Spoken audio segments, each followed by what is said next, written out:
नमस्कार दोस्तों। चलिए आज हमारा टॉपिक है बेरोज़गारी। आज हम इसके बारे में संपूर्ण देखेंगे कि हम इसके बारे में समझेंगे और जो भी हमारे लिए इम्पोर्टेंट हो सकेगा हम इस क्लास में सब कुछ समझने की कोशिश करेंगे बेरोज़गारी के बारे में। तो दोस्तों, अगर आप इस चैनल पर नए हैं तो पहले तो प्लीज़ चैनल को ज़रूर सब्सक्राइब करें एंड जिन्हें भी आपको लगता है कि बेरोज़गारी के बारे में जो बच्चा नहीं जानता, उन तक तो इस वीडियो को ज़्यादा से ज़्यादा शेयर करें। और अगर आप किसी अन्य टॉपिक पर अगर क्लास चाहते हैं, तो वो भी आप कमेंट बॉक्स में बता सकते हैं। आज हम इस क्लास में बेरोज़गारी को सरल शब्दों में समझने की कोशिश करेंगे। मैं ऐसी आशा करूँगा कि आपको क्लास के लास्ट तक पहुँचते-पहुँचते खुद महसूस हो जाएगा कि हाँ, आपके लिए ये टॉपिक आज के बाद पढ़ने की ज़रूरत नहीं पड़ेगी। मैं इसे इस तरीके से समझाने की कोशिश करूँगा और कम समय में हम इसे समझाने की कोशिश करेंगे, तो इसलिए पहले तो आप चैनल को सब्सक्राइब कर लीजिए, फिर हम इसके बारे में देखते हैं। बेरोज़गारी के बारे में। बेरोज़गारी के बारे में भी समझेंगे और इसके बाद जो नेक्स्ट क्लास आएगी बेरोज़गारी पर, उसमें समझेंगे कि बेरोज़गारी को कैसे कम किया जा सकता है। ठीक है? आज हम इसमें केवल बेरोज़गारी के बारे में समझेंगे। तो दोस्तों, पहले चैनल को सब्सक्राइब कर लें। चलिए अब हम अपनी क्लास शुरू करते हैं और हम आज इस वीडियो में जानते हैं कि बेरोज़गारी का क्या मतलब है और बेरोज़गारी के बारे में पूरी जानकारी जानने की कोशिश करेंगे। तो चलिए अब हम अपनी क्लास शुरू करते हैं। तो चलिए दोस्तों, अब हम समझते हैं बेरोज़गारी के विषय में। तो जैसा कि आप जानते हैं, हम किसी भी चीज़ को समझने के लिए सबसे पहले हम उसकी परिभाषा के बारे में बात करते हैं, कि उसकी परिभाषा क्या है? उसकी परिभाषा से ही हम उस चीज़ को समझने की कोशिश करते हैं।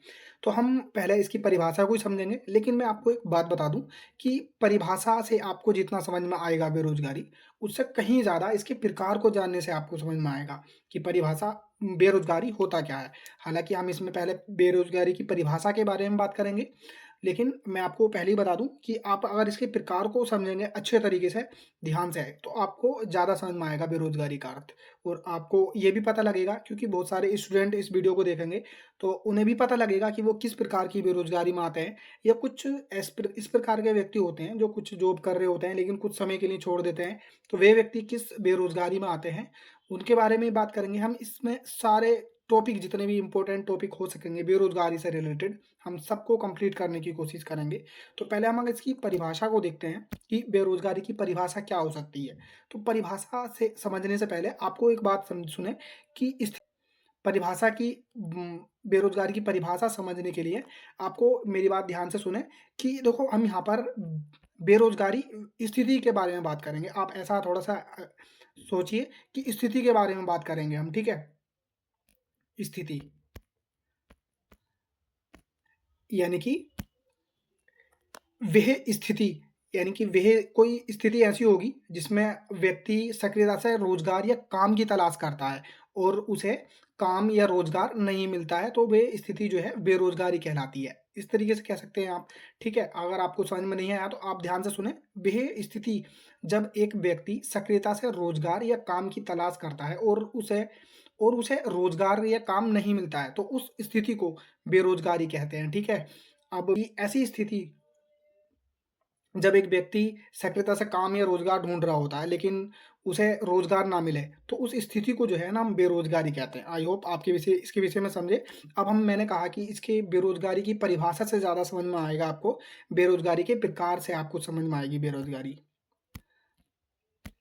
यानी कि परिभाषा से हमने जितना समझा उससे कहीं ज़्यादा आप इसके प्रकार से समझ सकते हैं। देखो, बेरोज़गारी के अनेक प्रकार हो सकते हैं, लेकिन मुख्य जो हैं वो 8 प्रकार हैं इसके, जो हम इस क्लास में पूरा विश्लेषण के साथ समझेंगे कि मुख्य 8 प्रकार कौन-कौन से होते हैं बेरोज़गारी के, उसके बारे में।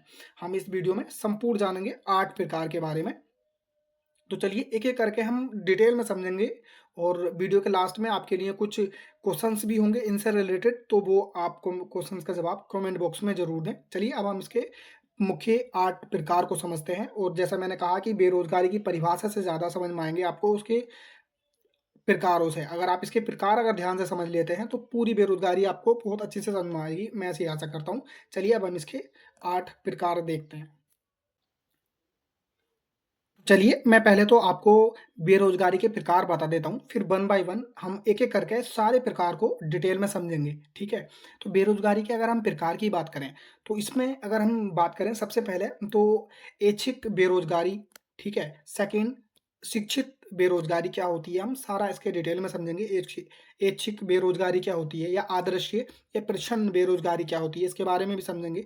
खुली या अनैच्छिक बेरोज़गारी, यानी कि फर्स्ट है ऐच्छिक बेरोज़गारी, शिक्षित बेरोज़गारी, आदर्शीय या प्रच्छन्न बेरोज़गारी, खुली या अनैच्छिक बेरोज़गारी।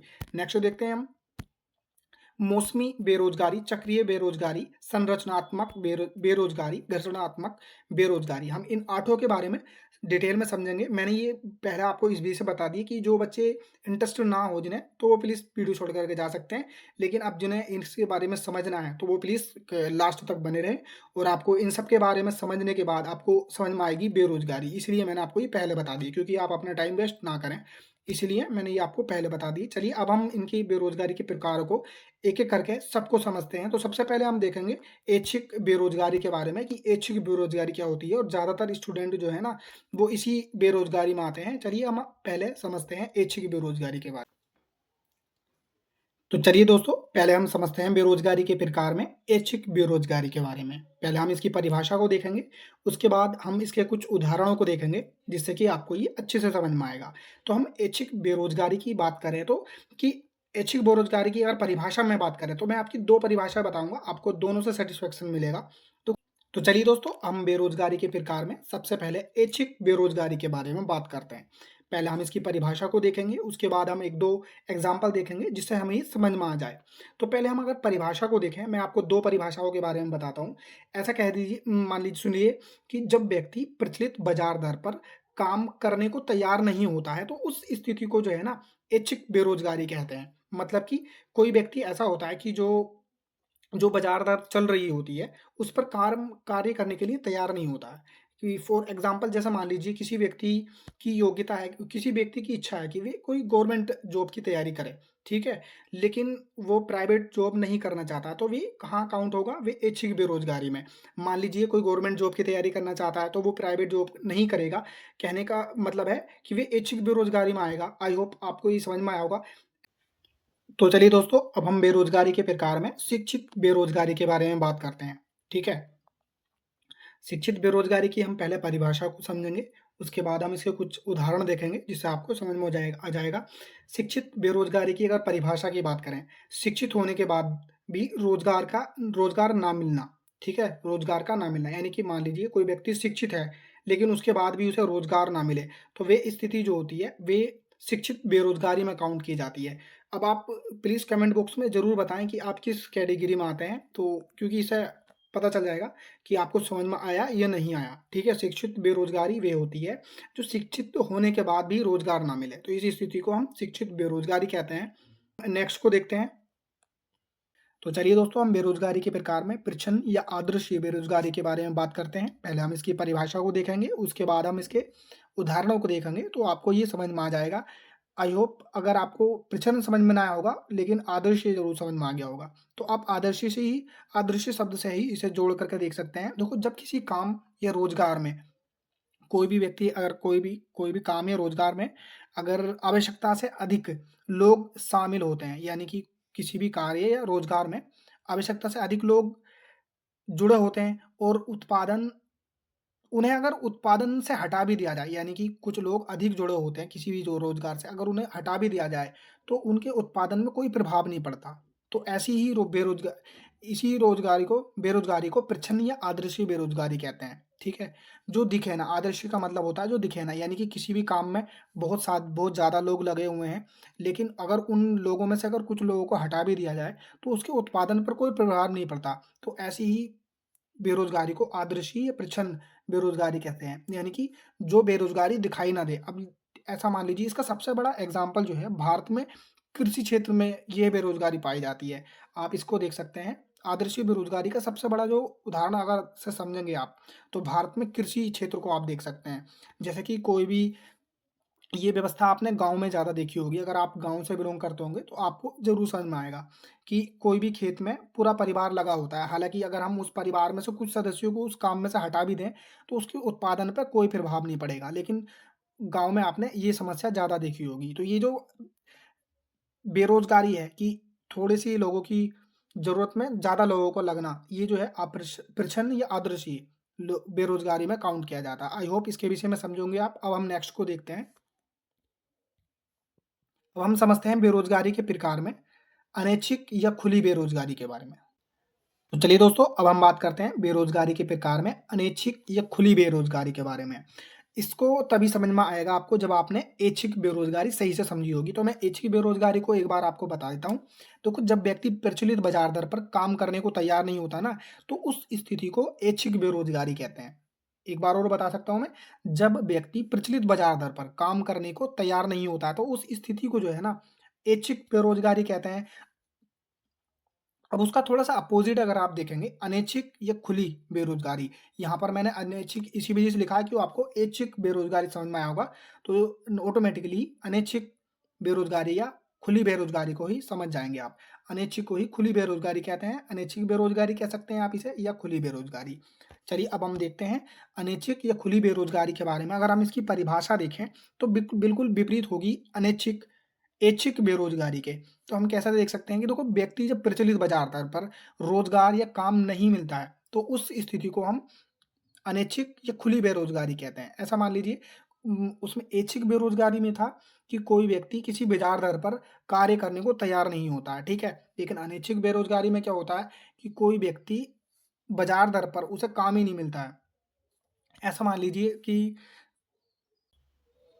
ऐच्छिक या खुली बेरोज़गारी का उदाहरण अगर आप देखेंगे, तो आप ऐसे रिलेट कर सकते हैं कि जब व्यक्ति को प्रचलित बाज़ार दर का मतलब, जैसे मान लीजिए कोई भी काम करने के लिए ₹500 दिए जाते हैं, लेकिन इसका आप ऐसा भी देख सकते हैं कि बहुत ज़्यादा जनसंख्या होने के कारण कुछ लोग कुछ लोगों को काम मिल जाएगा, लेकिन कुछ को नहीं मिला होगा। आई होप इस आपने रिलेट किया होगा कि मान लीजिए जैसे कि कुछ लोग हैं, जो इस बाज़ार दर पर काम करने करने को उन्हें मिल जाएगा, लेकिन कुछ को नहीं मिलेगा। क्यों? क्योंकि जनसंख्या ज़्यादा। अब मान लीजिए जैसे कि एक ज अगर 100 पोस्टें हैं, ठीक है? और वहाँ पर 1000 पोस्ट जाएँ, तो 100 को ही तो मिलेंगी ना पोस्टें, 900 तो खाली रहेंगे ना। तो इसी बात को कहेंगे कि अनैच्छिक या खुली बेरोज़गारी, ठीक है? जैसे कि व्यक्ति को प्रचलित बाज़ार दर पर रोज़गार या काम नहीं मिलता है, तो उस स्थिति को हम अनैच्छिक या खुली बेरोज़गारी कहते हैं। आई होप आप समझे होंगे कि एक बार और मैं बता सकता हूँ कि जैसे कि 100 वैकेंसी अगर कहीं निकली हैं और वहाँ पर फॉर्म अप्लाई जो किए गए हैं वो 1000 किए गए हैं, तो 100 को ही तो वैकेंसी है ना, 100 वैकेंसियाँ हैं तो 100 को ही नौकरी मिलेगी, 100 को ही रोज़गार मिलेगा। लेकिन जो 99 नब 900 हैं वो खाली रहेंगे, तो वे जो काउंट किए जाएँगे वो अनैच्छिक या खुली बेरोज़गारी में काउंट किए जाएँगे। कहने का मतलब, व्यक्ति को प्रचलित बाज़ार दर पर रोज़गार या काम नहीं मिलता है, तो इस स्थिति को जो है हम अनैच्छिक खुली बेरोज़गारी कहते हैं। चलिए अब हम नेक्स्ट समझते हैं। अब हम नेक्स्ट देखेंगे।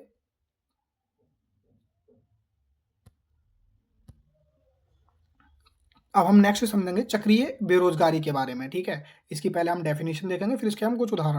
तो चलिए दोस्तों, अब हम चक्रीय बेरोज़गारी के बारे में समझते हैं। इसका संबंध आप अर्थव्यवस्था से लगा सकते हैं, ठीक है? देखो, अर्थव्यवस्था में जब उतार-चढ़ाव के जो कारण उत्पन्न जो बेरोज़गारी होती है ना, उस बेरोज़गारी को हम चक्रीय बेरोज़गारी कहते हैं। मतलब अर्थव्यवस्था में उतार-चढ़ाव होते हैं, उतार-चढ़ाव के जो कारण उत्पन्न बेरोज़गारी होती है, उस बेरोज़गारी को ही हम चक्रीय बेरोज़गारी कहते हैं, ठीक। तो चक्रीय बेरोज़गारी जैसे कि हमने समझी कि ये अर्थव्यवस्था में जब उतार-चढ़ाव के कारण ये जो बेरोज़गारी होती है, वे उस बेरोज़गारी को चक्रीय बेरोज़गारी कहते हैं। चलिए अब हम नेक्स्ट देखते हैं मौसमी बेरोज़गारी। मौसमी बेरोज़गारी आप ऐसा समझ सकते हैं इसको, जैसे कि देखो, इसमें मौसम के अनुसार काम होता है। जैसे कि इसके एग्ज़ाम्पल से आप बहुत अच्छे तरीके से समझेंगे। इसके लिए देखो, पहला तो हम कृषि ले लेते हैं, ठीक है? इसका एग्ज़ाम्पल, यानी मौसमी बेरोज़गारी को समझने के लिए हम पहले उदाहरण जो लेते हैं वो कृषि लेते हैं, ठीक है? कृषि को आप देखिए कि जैसे कि जब फसल का समय होता है, तो उस समय रोज़गार होता है लोगों के पास। अब जैसे कि मान लीजिए, जब किसी भी फसल की बुवाई होती है, तो उसके समय रोज़गार होता है लोगों के पास, कटाई होती है तब होता है। लेकिन कुछ समय ऐसा होता है जो मौसम पर, यानी कि फसल पर डिपेंड होता है कि फसल जब कटेगी, बोएगी या इस तरह के कार्य होंगे तभी रोज़गार होगा। लेकिन इन सब बीचों के बीच में आदमी बेरोज़गार होता है, तो इसका उदाहरण आप देख सकते हैं, ठीक है? अब दूसरा एग्ज़ाम्पल अगर आप ऐसा देख सकते हैं कि कोई व्यक्ति है जो एसी की दुकान लगाता है, यानी कि एसी का कार्य करता है। तो अब आप एक बात बताइए, एसी जो है गर्मियों में, गर्म मौसम में खराब खरीदी या बेची जाएँगी या ठंडों में, तो जनरली ये जो एसी वगैरह हैं, ये गर्म मौसम में ही खरीदी जाएँगी, गर्म मौसम के लिए खरीदी जाएँगी, ठंडों मौसम के लिए तो खरीदी नहीं जाएँगी। तो जो व्यक्ति है जो एसी बेचने केवल एसी बेचने के काम पे करता है या इस तरह की चीज़ों में काम करता है, एसी, फ्रिज वगैरह, तो वे व्यक्ति ठंडों में तो बेरोज़गार रहेगा, लेकिन इसके लिए गर्म मौसम जब आएगा तब उसके लिए रोज़गार होगा। तो इसी बेरोज़गारी को हम मौसमी बेरोज़गारी कहते हैं, यानी कि अब जैसे कि इसका आप एग्ज़ाम्पल ले सकते हैं बहुत ज़्यादा, जैसे कि और भी बहुत सारे एग्ज़ाम्पल हैं, जैसे कि फ्रिज वगैरह या एसी वगैरह, इनका जो व्यक्ति कार्य करता होगा, वे व्यक्ति केवल जो रोज़गार पाता होगा वो गर्म मौसम में ही काता पाता होगा, लेकिन जो ठंडा मौसम है, इनके लिए वो बेरोज़गारी वाला मौसम होता होगा। तो आप इसे ऐसे याद कर सकते हैं कि ये जो स्थिति होती है, वे बेरोज़गारी जो होती है, वो मौसमी बेरोज़गारी में काउंट की जाती है। इसमें कृषि का बहुत अच्छा एग्ज़ाम्पल है, या फिर इस तरह की, या आप इसका बहुत अच्छा छोटा-सा एग्ज़ाम्पल आप दे सकते हैं, जो मूँगफली बेचने वाला है, ठीक है? वो ठंडों में ही तो मूँगफली बेचेगा, गर्मियों में थोड़ी ना मूँगफली बेचेगा। तो जो गर्मियों में ना बेचेगा तो वो बेरोज़गार रहेगा, तो उस व्यक्ति को हम मौसमी बेरोज़गारी में काउंट करेंगे। आई होप आप इसके विषय में समझे। अब हम नेक्स्ट देखते हैं घर्षणात्मक बेरोज़गारी। ये थोड़ी-सी ज़रा आप इसे ध्यान से समझें कि देखो, जब व्यक्ति एक रोज़गार को छोड़कर दूसरे रोज़गार में जाता है, तो इस दोनों रोज़गार के जो बीच का समय होता है ना, इसे घर्षणात्मक बेरोज़गारी कहते हैं। कहने का तात्पर्य ये, मान लीजिए ए वर्क है और बी वर्क है, ठीक है? आप ऑलरेडी ए काम कर रहे थे, ठीक है? ए काम कर रहे थे, लेकिन आपने किसी कारणवश इस काम को छोड़ दिया, ठीक है? लेकिन जब इस काम को छोड़ा, तो बीच में जो समय है, यानी कि ए काम से छोड़ने के बाद बी काम आपने प्राप्त किया, यानी कि दूसरा काम आपने प्राप्त किया। जब दूसरा काम प्राप्त करेंगे, तो इसके बीच का जो समय होगा, इस समय को ही हम घर्षणात्मक बेरोज़गारी कहेंगे, क्योंकि इस समय में जो आप बेरोज़गार रहेंगे, तो वो आपकी बेरोज़गारी जो है घर्षणात्मक बेरोज़गारी में काउंट की जाएगी। आई होप इसके विषय में समझे आप, नहीं तो मैं दोबारा समझाता हूँ। जैसे मान लीजिए आप एक काम कर रहे थे, ठीक है? लेकिन आपको किसी कारणवश वो काम छोड़ना पड़ा, और उसके छोड़ने के बाद आप कुछ समय बाद अपना काम ढूँढेंगे, चाहे तो वो 1 घंटा ही क्यों ना हो, तो वो समय घर्षणात्मक बेरोज़गारी में काउंट किया जाएगा। तो अब जब दूसरा काम ढूँढेंगे या दूसरे काम आप करना शुरू करेंगे, तो ए काम से बी काम तक पहुँचने के बीच में जो समय था, उस समय आप घर्षणात्मक बेरोज़गारी में काउंट किए जाएँगे। आई होप इसके विषय में समझे आप। नेक्स्ट देखते हैं हम। जैसे कि इसमें बहुत सारा एग्ज़ाम्पल आप देख सकते हैं, जैसे कि इसका एग्ज़ाम्पल आप इसे ऐसा देख सकते हैं, जैसे कि मान लीजिए कोई भी कंपनी का सीईओ है, ठीक है? तो वो एक कंपनी को छोड़कर दूसरी कंपनी में जाता है, तो हालाँकि उसकी आर्थिक व्यवस्था इतनी मजबूत होती है, कोई फ़र्क नहीं पड़ता, लेकिन जो इसके बीच का समय है, वो उस समय को हम घर्षणात्मक बेरोज़गारी में काउंट करते हैं। अब हम नेक्स्ट देखते हैं। अब हमारा एक और है तो चलिए दोस्तों, हम बेरोज़गारी के प्रकार में संरचनात्मक बेरोज़गारी के बारे में बात करते हैं। अगर हम पहले इसकी डेफ़िनेशन की बात करें, तो देखो, अर्थव्यवस्था में जो संरचनात्मक परिवर्तन होने के कारण जो बेरोज़गारी की स्थिति उत्पन्न होती है, उस स्थिति को हम संरचनात्मक बेरोज़गारी कहते हैं। इसको हम ऐसा भी कह सकते हैं कि तकनीकी बेरोज़गारी। फॉर एग्ज़ाम्पल, जैसे कि मान लीजिए जो स्टूडेंट हैं, वो कंप्यूटर या फ़ोन आदि वग़ैरह नहीं चलाना जानते हैं, और कुछ जानते हैं। तो जो जानते हैं वे तकनीकी रोज़गार ले पाएँगे, लेकिन जो नहीं जानते हैं वो तकनीकी रूप से बेरोज़गार रह जाएँगे। हालाँकि उन पे कौशल है, लेकिन वो अगर किसी कंप्यूटर या जो हाल ही में चीज़ें चल रही होती हैं, उन चीज़ों को नहीं समझ पाते हैं, तो वे जो बेरोज़गार होते हैं, वे आते हैं आपके संरचनात्मक बेरोज़गारी में। आई होप आपने ये आपको आठों के आठों प्रकार समझ में आए होंगे। अब हम इनको एक बार रिवाइज़ कर लेते हैं, सारे आठों के 8 टॉपिक को। तो दोस्तों चलिए, अब हम पहले इन आठों को पहले सीक्वेंस है, सबको समझेंगे। अगर आपने अभी तक नहीं समझा, तो आप लास्ट में अच्छे से समझ जाएँगे। तो चलिए दोस्तों, अभी आपने समझा बेरोज़गारी के बारे में, बेरोज़गारी के प्रकार समझे, परिभाषा समझी। अब हम इसमें बेरोज़गारी के प्रकार को एक बार और समझ लेते हैं, शॉर्ट्स में थोड़ा-सा, जो आपको कुछ रह गया होगा, तो आपको यहाँ समझ में आ जाएगा। तो प्लीज़ आप ध्यान से सुनें, अभी तक अगर आपको समझ में नहीं आया, तो अब यहाँ पर आ जाएगा। जैसे कि हम ऐच्छिक बेरोज़गारी के बारे में बात करें, तो इसकी डेफ़िनेशन की बात करें, देखो, जब व्यक्ति प्रचलित बाज़ार दर पर काम करने को तैयार नहीं होता है, तो वे स्थिति जो है ऐच्छिक बेरोज़गारी में काउंट की जाती है। जैसे कि आप बहुत ज़्यादा स्टूडेंट देखते ही होंगे कि गवर्नमेंट जॉब की तैयारी कर रहे होते हैं, या इसे आप ऐसे भी कह सकते हैं कि अपनी इच्छा से किसी का रोज़गार को छोड़ना, ही ऐच्छिक बेरोज़गारी में काउंट किया जाता है, ठीक है? शिक्षित बेरोज़गारी की अगर बात करें, तो शिक्षित बेरोज़गारी शिक्षित होने के बाद भी रोज़गार ना मिलना, ये स्थिति जो होती है, ये शिक्षित बेरोज़गारी में काउंट की जाती है। अब हम नेक्स्ट देखते हैं आदर्शीय या प्रच्छन्न बेरोज़गारी के बारे में। आदर्शीय, आप प्रच्छन्न शब्द को नहीं समझ पा रहे हैं, तो प्लीज़ यहाँ पर आदर्शीय शब्द पर ध्यान दें। आदर्शीय शब्द यानी कि जो दिखाई ना दे, ठीक है? और प्रच्छन्न का इसका ही रिलेट कर सकते हैं साहब। आदर्शीय प्रच्छन्न बेरोज़गारी की अगर हम बात करें, तो इसमें देखेंगे हम कि जब किसी काम, देखो इसे आप समझने के लिए आप समझें कि जब किसी भी काम या रोज़गार को करने के लिए कम लोगों की आवश्यकता हो, लेकिन वहाँ पर बहुत ज़्यादा लोग लगे हुए हैं और बहुत ज़्यादा लोग लगे हुए हैं, अगर हम उस लु बहुत ज़्यादा लोगों में से कुछ लोगों को हटा भी दें, फिर भी उसके उत्पादन पर कोई फ़र्क ना पड़े, तो इस स्थिति को हम आदर्शीय प्रचंड बेरोज़गारी कहते हैं। यानी कि लोगों की तो ज़रूरत कम है, लेकिन आवश्यकता से अधिक लोग लगे हुए हैं और उन लोगों को अगर हम हटा भी दें ना उस रोज़गार में से, तो उसके जो उत्पादन से या उस कार्य से जो भी उत्पादन होगा, उस पर कोई प्रभाव ना पड़े। तो ऐसे ही जो लोग लगे होते हैं, उन्हें आदर्शीय प्रच्छन्न बेरोज़गारी कहते हैं। यानी कि ऐसी बेरोज़गारी जो दिखाई ही ना दे। इसमें इनका एग्ज़ाम्पल अगर हम देखें, तो इसका अगर हम एग्ज़ाम्पल देखें, तो आपको देखने को मिल जाएगा भारत क्षेत्र में कृषि कृषि अगर हम इसका उदाहरण देखें, जैसे कि बहुत ज़्यादा गाँव में जो लोग गाँव से बिलॉन्ग करते होंगे वो समझ जाएँगे, या फिर आप समझ सकते हैं, ध्यान से सुनें तो, कि बहुत ज़्यादा लोग गाँव में देखे जाएँगी ये चीज़ें। तो जैसे कि एक खेत में पूरा-पूरा परिवार लगा होता है, कभी-कभी आपने देखा भी होगा, या बहुत ज़्यादा मज़दूरों की संख्या होती है खेतों में लगे हुए। खेतों में लगे होते हैं वो लोग, लेकिन उनके इतना लोग लगा होने का कोई ज़रूरत नहीं होती है। यानी कि कम लोगों के माध्यम से भी उस काम को हम रोज़गार को कर सकते हैं। लेकिन जो ज़्यादा लगे लोग होते हैं ना, उन लोगों को ही हम कहाँ काउंट करते हैं? आदर्शीय बेरोज़गारी या आदर्शीय या प्रच्छन्न बेरोज़गारी में काउंट करते हैं। यहाँ पे यानी कि एक बार और समझें, जो जहाँ पर कम लोगों की आवश्यकता हो लेकिन अधिक लोग कार्य कर रहे हो, तो वे आदर्शीय प्रचंड बेरोज़गारी में का आते हैं। अब हम खुली या अनैच्छिक बेरोज़गारी की बात करें, तो आपने अगर ऐच्छिक बेरोज़गारी को समझा, तो आपको खुली या अनैच्छिक बेरोज़गारी ऑटोमैटिकली ही समझ में आ जाएगी, ठीक है? ऐच्छिक बेरोज़गारी को बताया जाए, तो आप देख सकते हैं कि अपनी मर्ज़ी के बिना अगर कोई व्यक्ति मर्ज़ी के अनुसार या अपनी इच्छा के अनुसार किसी कार्य को नहीं करता है, तो वो ऐच्छिक बेरोज़गारी में आता है। यानी कि जिसका अगर कोई गवर्नमेंट एम्प्लॉयी बनना चाहता है या गवर्नमेंट जॉब की तैयारी कर रहा है, तो वो बच्चा अपनी मर्ज़ी से ही किसी कार्य को, प्राइवेट जॉब को नहीं चुनता है। तो ऐसे बच्चे ऐच्छिक बेरोज़गारी में आते हैं, ठीक है? खुली या अनैच्छिक बेरोज़गारी, ऐसा कह सकते हैं इसको, जैसे कि व्यक्ति की प्रचलित बाज़ार दर पर, देखो व्यक्ति प्रचलित बाज़ार दर पर रोज़गार या काम नहीं मिलता है जिसे, तो वे बच्चे या वो व्यक्ति अनैच्छिक या खुली बेरोज़गारी में काउंट किए जाते हैं। ठीक है? अब हम नेक्स्ट देखते हैं। देखो मौसमी बेरोज़गारी बेरोज़गारी होती है जो मौसम के आधार पर, मौसम पर डिपेंड होती है।